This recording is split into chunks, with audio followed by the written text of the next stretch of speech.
कसं असतं की प्रत्येक व्यक्ती जेव्हा मंदिरात जातो तेव्हा तो चांगलाच सुचिरभूत होऊन जातो, पण त्याच व्यक्तीची दुसरी बाजू देखील असते आणि ही दुसरी बाजू जी आहे ती कदाचित नामदेव शास्त्रींपुढे कधीच आली नसेल, कारण मी माझ्याकडे असलेले सगळे पेपर्स त्यांच्यापर्यंत पोहोचवायला तयार आहे. मला अगदी त्यांना दाखवून द्यायचंय की बाबा आम्ही जे बोलतोय ते तथ्य आहे म्हणूनच बोलतोय की एका राज्याचा मंत्री एका राज्याच्या कंपनीकडनं आर्थिक नफा मिळवतोय, त्या कंपनीमध्ये त्यांच्याबरोबर ते स्वतः आहे, त्यांची पत्नी आहे आणि वाल्मिक कराड देखील आहे.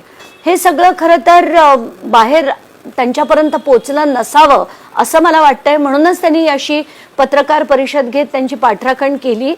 तर मला असं वाटतं माझं कर्तव्य आहे की मी त्यांच्यापर्यंत हे पेपर्स पोचवणं. मग त्यांचं कदाचित त्यांची भूमिका बदलूही शकेल, कारण त्यांना खरी बाजू धनंजय मुंडे